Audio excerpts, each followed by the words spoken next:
Right. sorted.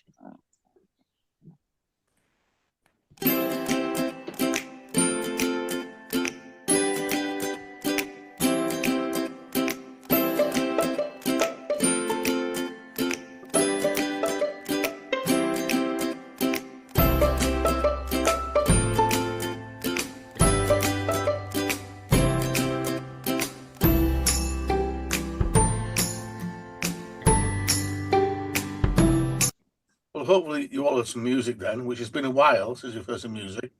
But well, we nearly were all back. Bruce has just disappeared and he's appeared back again. Nicholas is frozen. No, he's back with us. So, after a little bit of a break, which we'll explain shortly, welcome to episode 65, or it says on the screen, episode 65. I don't know why it's saying that, of the Maltraville podcast. As I say, it's been a while. Today is the 6th of February today. So we've had a bit of a break. Good evening, gentlemen. Evening, no, Hello. So yes, cold night, you. Yeah, we've had a bit of a break since we were last on the air in November. So obviously we had Christmas, and then we were planning to do something sooner, but unfortunately we did have a family bereavement. Me and Nick sadly lost a dad at the start of the new year, so we will have a beer and say all the best, Stuart.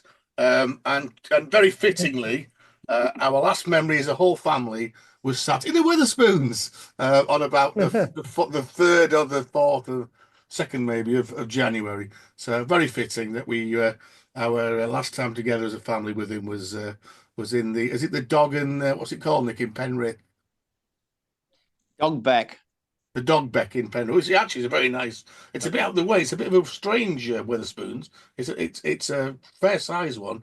Unfortunately, we were all there for breakfast, so we didn't have a beer. Although we did have a beer with him in the Horse and Farrow and in the Pheasant in Keswick. So, but we're going to save that for a future podcast because we've got a lot to carry through really. So the one we were planning to do was the last time we were online.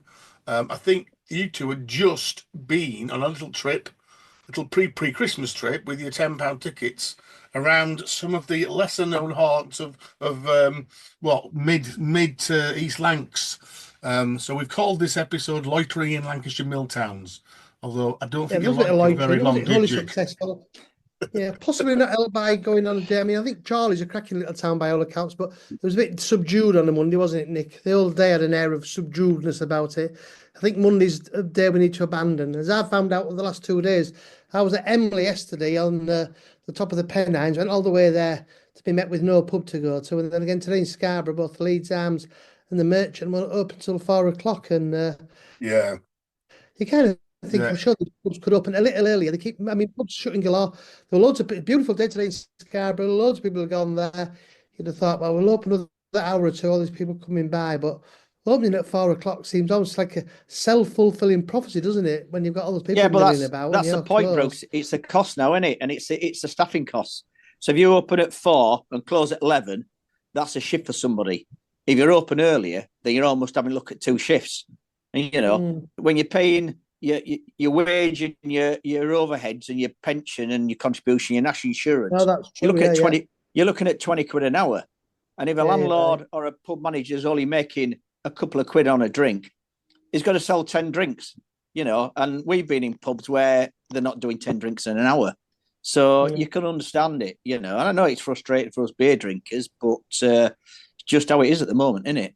And then I think the other one around here is saying that the staff can't get home because, again, now that some of that subsidised travel has gone, and I mean, even though I live in a fairly large city, by 10 o'clock there is very limited public transport, so you couldn't get back. You couldn't get back to Stone or Leek from say Stoke-on-Trent. So if you are working and you're young and you need to rely on public transport, again, you're not going to get there. Which is it's strange because actually all the trends are saying that the early evening drinking and drinking, kind of twilight drinking is all the rage now. So anyway, we are where we are. So we're going to pick up this in a minute. We've got a few little news items, some of which have been lying around for long, but some up-to-date stuff as well. These pair, you had another little trip out, didn't you, to West Yorkshire, which was your pre-Crimble little trip, I think, before Christmas. So we've got that to catch up on. Nick and I spent a very nice Christmas over in the Lake District in Keswick. And I think, Nick, we were quite amazed actually when we actually spent some time in Keswick. It is an absolute pub mecca. I mean, I've just posted, I've done a blog and I've got a picture of the main kind of square, and there must be 7 pubs literally within. Wow. I mean, the pubs are next door to each other. And there's a particular place called there's the Packhorse Court. And the Packhorse is actually a Robinson's pub on the main street that goes all the way through. And in that Packhorse Court, there is a brewery tap, there's a craft bar, there's a wine bar, there's a traditional pub, there's another more kind of musicy pub, and then literally just across the road is the Keswick Brewery tap. So it's a phenomenal place. So we will pick those up as well at some point, hopefully in the near future. And now we're back in the swing of it. And we've had a bit of a nightmare tonight with iPads and laptops not having updated Zoom for a while. So we are here, and it is good news because we've talked about this story quite a lot, and we often bemoan Carlsberg. And that the Wi-Fi goes down. Oh, Carlsberg, where's Nick gone now? Is he there? Anyway, yeah, I can see. You jinxed it there. Yeah. Technical problems now. Technical problems. So we've got the news that Jennings Brewery is going to reopen. And having spent quite a lot of time in the lakes, and again, something I've written about this week is lots of pubs saying, they're the heart of the Lakeland, but they're selling beer brewed in Wolverhampton. Anyway, the good news is that from March 2025, although I'm not sure what's going to happen in the meantime, the brewery in Cockermouth is reopening. A local couple of local businesses, the Wine and Wood, which are a wine merchant in Cockermouth, and interestingly, a specialist engineering firm called Dalkia, who apparently do lots of work on nuclear and defence work. They've got together, they've stumped up the money, they've bought the brewery and the recipes, so that's going to be great. It says that bottled beer will continue to be sold by Carlsberg until March, and then any Jennings kind of products from March onwards will be brewed in the new brewery or back in the old brewery. What's going to happen to cask then for the next couple of weeks? And lots of pubs do sell Jennings cask, don't they, in its variations? So I'm not quite sure what's happening. But anyway, it's good news because the one I was going to talk about was just before Christmas, and then we touched on it, that Carlsberg were going to get rid of 8 beers. Actually, they snuck in, a bit naughty as always, another 3 beers as well.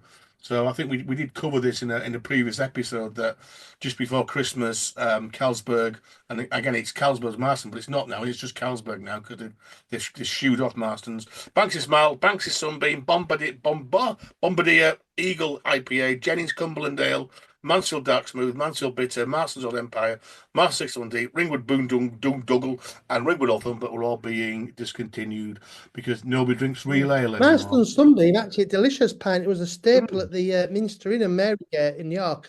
And I actually love Sunbeam. It's also beers. I mean, they're essentially blonde beers. I'm amazed I never saw more of it. But it was like a thick, creamy blonde. It was absolutely delicious. I'll be very sad to see that go, yeah. So anyway, some good news as well, like our nearest Marston's pub is the Penny Edge up in Whitby. And I won't knock it because it's quite nice to walk in and see 3 or 4 different beers on the bar. But unfortunately, the most of them are the ones that they've knocked off. So what the hell are they going to have on instead? Well, stuff from the Carlsberg stable. Now, Nick and Bruce aren't on Facebook, so those on Facebook know that your memories kind of pop up, and then with Bruce, it's mainly through WhatsApp pictures, and Nick's still on email, so we're still in the 19th century. But this one popped up recently on Bruce's WhatsApp, and this is a picture for those not on YouTube of the Merry England cafetiere in central Huddersfield. Which we visited, I think it was pre-COVID, wasn't it? When we visited on a very wet Huddersfield, West Yorkshire crawl, and we were getting ready for something to eat, and we were kind of running out of ideas a bit, and we saw the Merry England, and I think, Bruce, you mentioned, they do a beef bap in here, it's quite famous, and we went in to sample the most insipid. Anyway, did you pop in, horrific. Bruce? Did you pop in the Merry England? No, but what's astonishing, I saw the other branch yesterday. There's actually another branch, and this is unbelievable. And if I say outside of Huddersfield, You I've heard of drive-through. It's just extraordinary. They're like a northern version of the Aberdeen Angus steakhouses down in London. Yeah, but they're like stuck in the 1970s, aren't they? It's I mean, I would proffer they don't have rats like the ones in London do. But yeah, right. Well, yeah, they're a rare beast these days. No. Yeah, I think they were on most high streets at one point, but they are a very rare beast. So there are a couple hanging on. And then I think we had mentioned this again it's just happening. We did a whole thing, didn't we, about Spanish lager and Italian lager, and we had a little quiz about where are these lagers made. Yeah, interesting. I don't know if you picked this up, but Inns and Gun kind of have a little experiment. So they actually, fake brewed a new lager called Ambaro, and they badged it all up, and actually they used one of the pubs in Leith, and they put this on to see what would happen. And surprise, surprise, most idiots walked in and said, "Oh yeah, I'll try that Spanish lager. Oh, it's lovely this."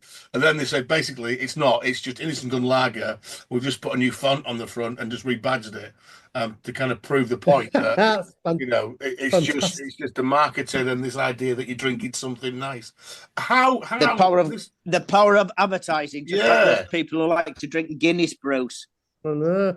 I've drunk Guinness. I've drunk Guinness all my life, and believe you, we'll come to that very soon. Yeah. Yeah. I mean, this idea that Spanish beer is going to be better than British beer. I mean, when has Spanish beer ever been any better than any other beer?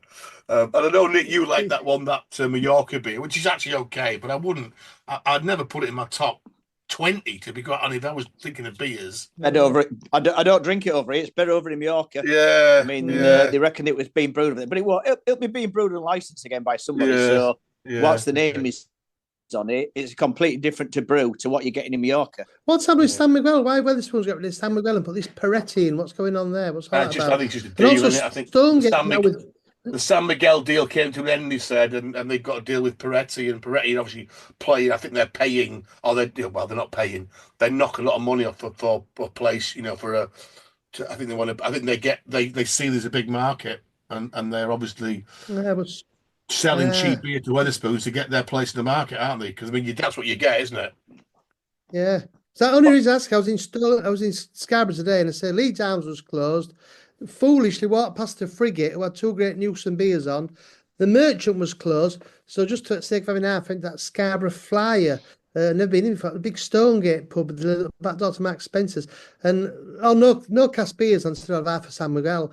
And they don't serve it anymore now, so they've got rid of it as well. So obviously, San Miguel though, is it owned by a corporation? Is it? Am I right in thinking it's still a standalone company? Is it San Miguel, a Filipino company? It's not owned by one of the big multinationals, is it? So they're obviously drawing a hard bargain, and the big drinks disputes and brewers, pubs are saying we're not having it. It's rather weird, isn't it? Don't know that. I can't remember. Don't know. It's lager brews. We don't spend too much time worrying about lager. Not bad. Anyway, I'm on a very nice one today.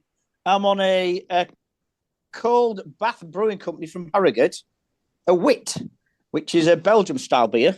And it's described as a, barley hops, yeast, oats, orange peel, chamomile, and coriander spices. So I didn't know whether I was going to like it or not, but it's not too bad.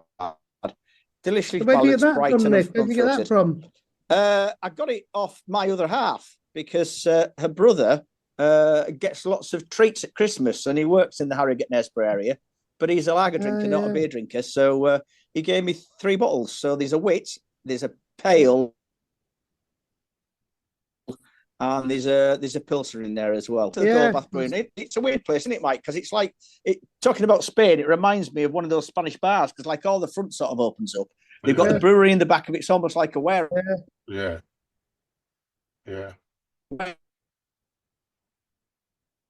Warehouse, isn't it? And the IPA, but delicious. But we were last went to the we go Harry got the brewery tap.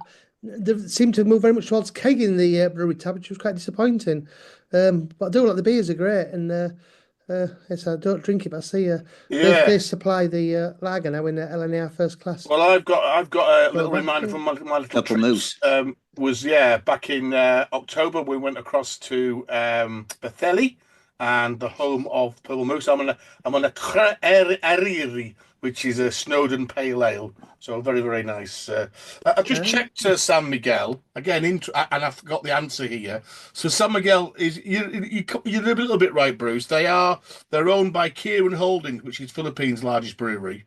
So they've kind of got a kind of an overall operation. However, Carlsberg Marston were brewing it on license in the UK, but they've lost their license now because it's been sold on to the Budweiser Group.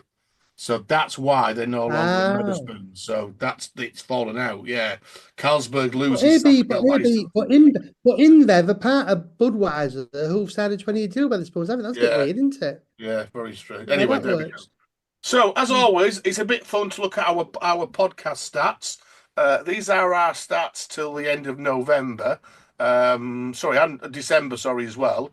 And there was a massive spike between the 25th of December and New Year's Eve. So there's obviously people getting very bored. And we've got a massive That's because spike they were there. sod all on television. Yeah, maybe. There's so much crap on telly. Yeah. People are having to go online and just do something. And interestingly, enjoying beer at home and just thinking. Yeah. And interestingly, this last month, Singapore is where most of our listeners have come from. So for listeners who may be new to the podcast, we have this thing. We've had China as our number one. I think we had Russia for a couple of times. Canada's been up there. We've got 3 listeners in Switzerland, 31 in the US, which is about average now. But yeah, we've suddenly got 43 downloads in Singapore. So who knows what's that's about? Who knows? There's a lot of expats in Singapore. Singapore align themselves with the West, and I could think, I would think there's quite a few craft breweries in Singapore now. I can see the sort of place where people would like craft beer. Not being fair about 20 years, but I'd rather go back to Singapore, I think, than go back to Hong Kong now. So I might get over there in the next couple of years. And then just 2 very quick ones. Couple of breweries that we often refer to. Scarily, Thornbridge are 20 years old this year, which is very, very scary. So from the small beginnings, which we again we learned actually, there's a clear link here to a Bolton brewery, as was at Sotheby's. That when Sotheby's finally packed in Brewing, they actually sold their kit to Thornbridge. When they kind of moved, I think it's when they first moved from. The hall to the Bakewell Brewery. But anyway, they began brewing on Malton Brewery kit. And then the other one is that Beer York. I never knew that. Yeah. Brew York, I've taken over the old Grey Mare, Bruce. So I don't know whether that's gone through yet. I think we've lost each other again now. Brew York taking over the old Grey Mare in Clifton Green. Yeah, an interesting pub, the old Grey Mare.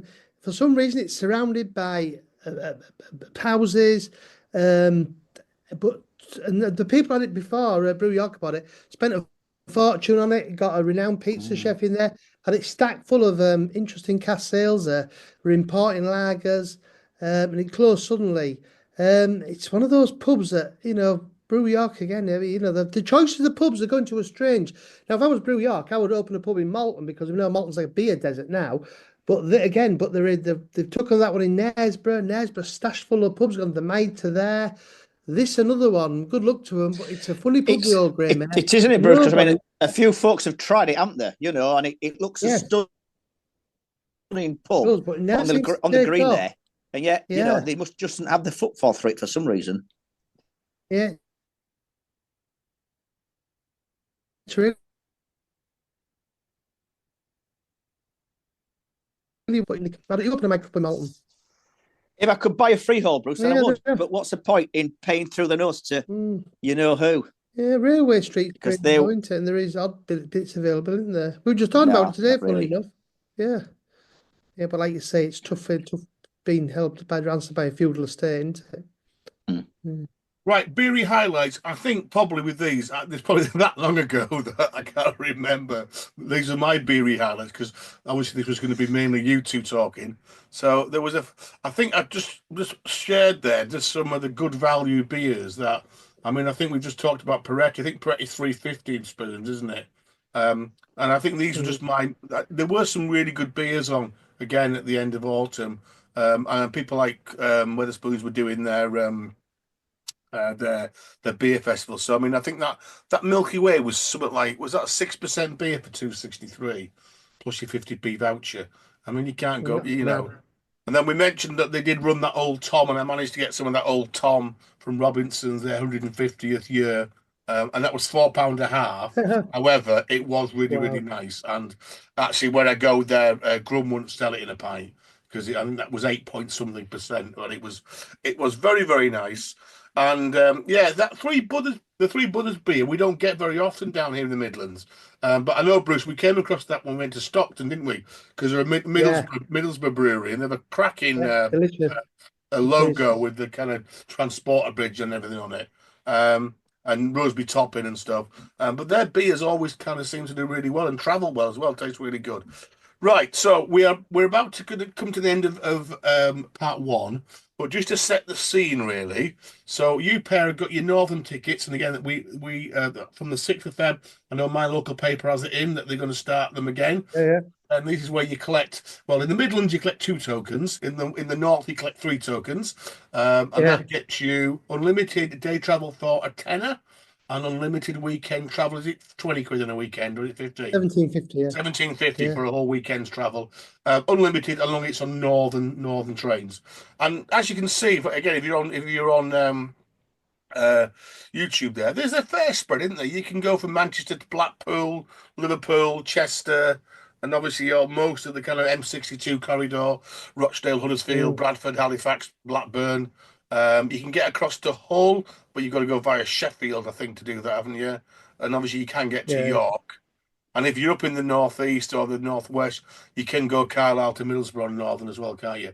As you can see, again, if you're on YouTube, the problem is there are a few gaps out there. There are bits where you can't simply connect.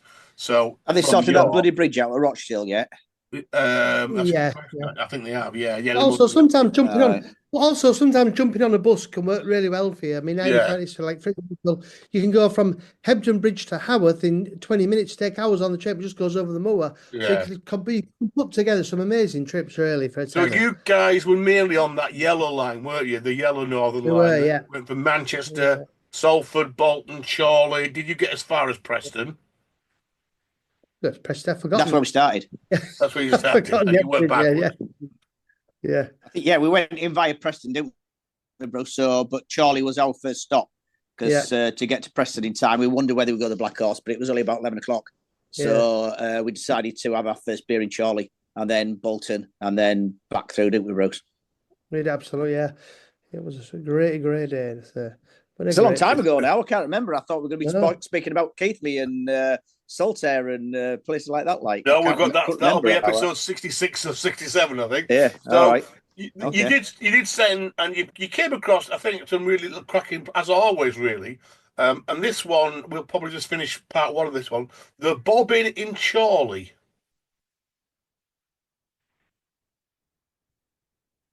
Amazing. That was the first one we went to, but that was a highlight, wasn't it, Bruce? It was, yeah. I mean, £3 a pint, and actually, that was my best 3 beers. The best 3 beers I had last year, that Esthwaite bitter was definitely the top 3. And I think it was, if you put everything together, that was £3 a pint. It was stunning beer, wasn't it? Fantastic, well kept. What a great little place, yeah. And open on a Monday, because I mean the spot was absolutely dead, wasn't it? Yeah. It's in like there's like a covered market in the centre, like this little market square, and literally there was that spot open and a cafe. And I think there was one bloke sat at the bar, and there was one bloke in the little room that you can see on YouTube in the top right there. And then me and Bruce propped the bar up, and we would have liked to stop longer, but obviously that was the first beer of the day. We were keen to get off exploring. In the end, Bruce, what we came across in other places in Chorley, we'd probably stop there for another couple of beers. Yeah, I mean the big rail ale pub near the station was pretty good. Yeah, that was all right. But we should have stayed here a bit longer. And when the market's open and buzzing, which I believe most days it is, to be sat in there in the warmth, that beer at £3 a pint, absolutely fantastic. Great luck to them, every success to them, because I said that was one of the best 3 pints of beer I had all last year, and it was £3 a pint. It was astonishing, yeah.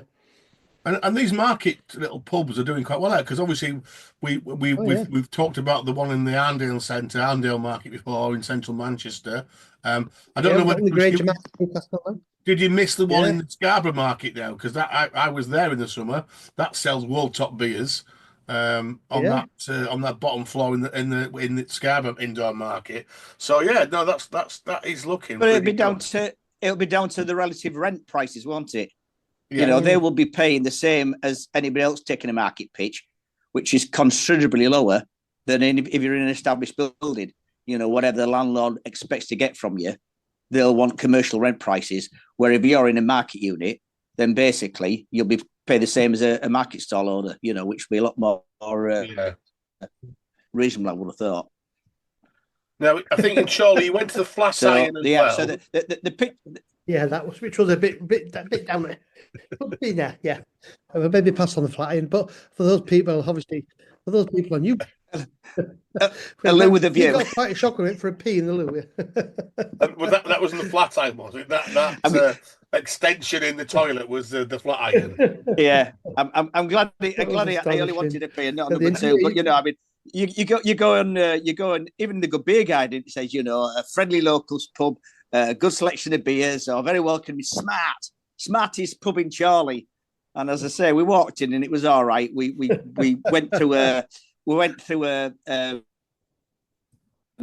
what shall we call a group of locals stood outside smoking brews. So we sort of ran the gauntlet through them and got in there. And the pub itself isn't too bad, but then going in the loo, it was a bit of a shock really when you see the picture on YouTube. It certainly was. And then I think was the Malt Knops was the pub you mentioned, Bruce, near the station, which is their kind of been in former Lancashire Pub of the Year. Superb choice of beers in. All of the when I watch the YouTubers, I was popping here. A great old Cornell traditional in. Say 7 cask ales we counted then. Fires, hop, skip and jump from the station. Big roomy pub. But we're great with a few more people in, and I say with a Goose Eye, which is one of my increasingly favourite breweries. I only found out yesterday they've now opened their brewery tap 2 days a week. You can go there and all the pints, I believe, are just $3.60 a pint. Goose Eye beer superb with a pint of spring wells in there. But it's a good pub. Yeah, I would think they'll probably survive because of the railway people jumping on and off because it's a bit isolated, it's a bit remote otherwise, isn't it?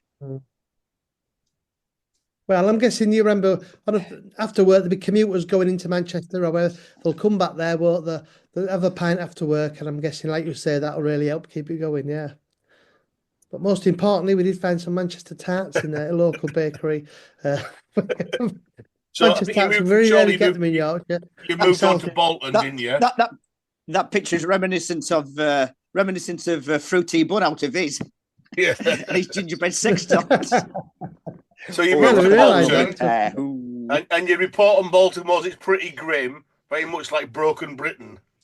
But you did find them old man of side. Yeah, Bruce was chasing food again rather than beer. So I'll let you tell them about these wonderful pasties you've built me up about. Oh, these fantastic. We must go to try these pasties. Can't even remember the bloody name of the bloody place where they were. Lords, was it? Cars pasties. I mean, they're a Bolton institution. It was quite astonishing. We went there, and I have to say, obviously, we sat ourselves high pie stands. They were okay, but nothing. You did, Bruce. Yeah, they're nothing outstanding. But we did see people. The kids were leaving school, and they weren't giving a Mars bar, a packet of crisps. There were kids being dragged into cars pasties to fill them up till tea time, which was nice. No, it was all old people, Bruce. Yeah. The reason being that the interior, there's no texture to the pasty. It's just mush. Yeah. It's a mush of potato with a little bit of meat in it. And I reckon that's because old people in Bolton don't have any teeth, you see, so they've got to suck on them rather than chewing them. But no, they were a big disappointment. But the pub was sort of all right. Yeah, I mean that's the best pub in Bolton. It was worrying. It is the best pub in Bolton apparently. It needed like a bit of TLC, didn't it? I mean, it could be a great pub. The bar staff chappie was extremely friendly, Yeah. but the pub itself, you can see it's got potential to be a fantastic pub. Like music on there, he was doing his best. But yeah, Bolton really. I mean, I was in Huddersfield yesterday. In some ways, some great similarities between the towns. These fantastic, solid buildings, all built on the bloody that's the money from the mills and the textile merchants, but looking a bit rough, really. But Huddersfield, but again, Bolton was just rough, wasn't it, Nick? Well, like to be out there late Yeah. at night. Plus, I think I think there's supposed to be a micro bar in the Bolton Market that used to be famous, and yet once again, the whole of the Bolton building was locked closed, wasn't it? I think they've got an external door, but it seemed that unfortunately it was a Monday again, and they decided it's not worth opening on a Monday. So this pub that you found the old mile side. Was probably the best pub in Bolton, and it has a lot of potential to be a fantastic pub. They also make the claim that is it the oldest or the second oldest? Third oldest pub in England, and the oldest cider pub in England. Which seems weird. I mean, I said to the bloke behind the bar, I said, I didn't know Lancashire and Bolton were famous for orchards and cider and apples and stuff like that. But yeah, he was very friendly. He was very friendly. He was a credit to the place. He was excellent. Yeah. Yeah. Right. I think we'll pause there because I think I know you then kind of ventured back into Manchester and visit a few haunts in Manchester that I think some we had been before and some we hadn't. So I think go on. We'll have to crack on. We might get this done in. Whoop. This might be our shortest pod of 25. It might be a good start. So you went into Manchester and I think you ventured into the Oyster Bar, which actually I don't think I've ever been in the Oyster Bar. I've been past it many times and drank in pubs all around it. It's pretty impressive. It's pretty impressive that architecturally wise, it stands there. It brings a lot of character to that part of Manchester. Great little bars, great little rooms. But I liked everything. But that's why I went, because Bruce had never been. I'd been in it, and obviously it's the Sam Smith's pub. Yeah. Famously, I think lots of football fans meet there on match days, and literally hundreds and hundreds of people outside. Yeah, but that's not the Oyster Bar. There's two pubs together, and they share that sort of. Space, they've got a fenced-off arena. I can't remember what the pub next door's called, but then obviously once again you've got 4 pubs within the space of 50 yards, haven't you? Because you've got the Mitre, and then you've got the Holt's pub, which is where we ended the Crown and Anchor. So you've got Oyster Bar, the one next to the Oyster Bar, across the road, Crown and Anchor on the corner, and then you've got you've got I think it's the Mitre, and then you've got the Holt's pub. Little row pubs. Yeah. Yeah. There's 4 pubs in a row, and like you say, it's on match days, especially European football games. You get all the away fans gathering within that area, sort of thing. And then you had your French love it when. And then you had your worst part of the day in the Holt's pub by the looks of it. Yeah, and also the most expensive. It was disappointing, wasn't it? And so yeah. I can't remember. I think you were on Pepsi by then, Bruce. I don't think it was too bad. It says pale looks okay, but probably the worst I've had all day. The 175th anniversary pale ale. It was very antiseptic-y and also the dearest of the day. All right. Was that me? Yeah, it was you. I know it's been a long time. All right. Many pints ago, but there we go. So that was that one. So anyway, gents, I think that was a fairly, very, very swift reflection and probably very much, I think, reflects your day, really, because I think it was a bit of a damp squib, wasn't it? A couple of maybe 1 or 2. That first pub looked fantastic, but maybe not shoot back there. Oh, I think I've just lost the connection again to these pair. So just bear with us.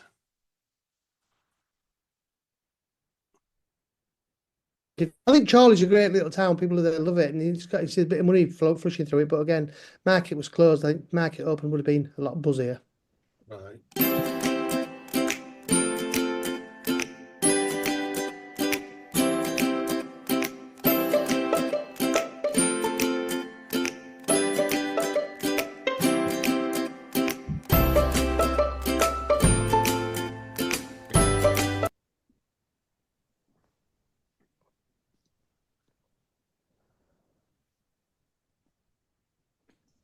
Right, very good. I've stopped recording.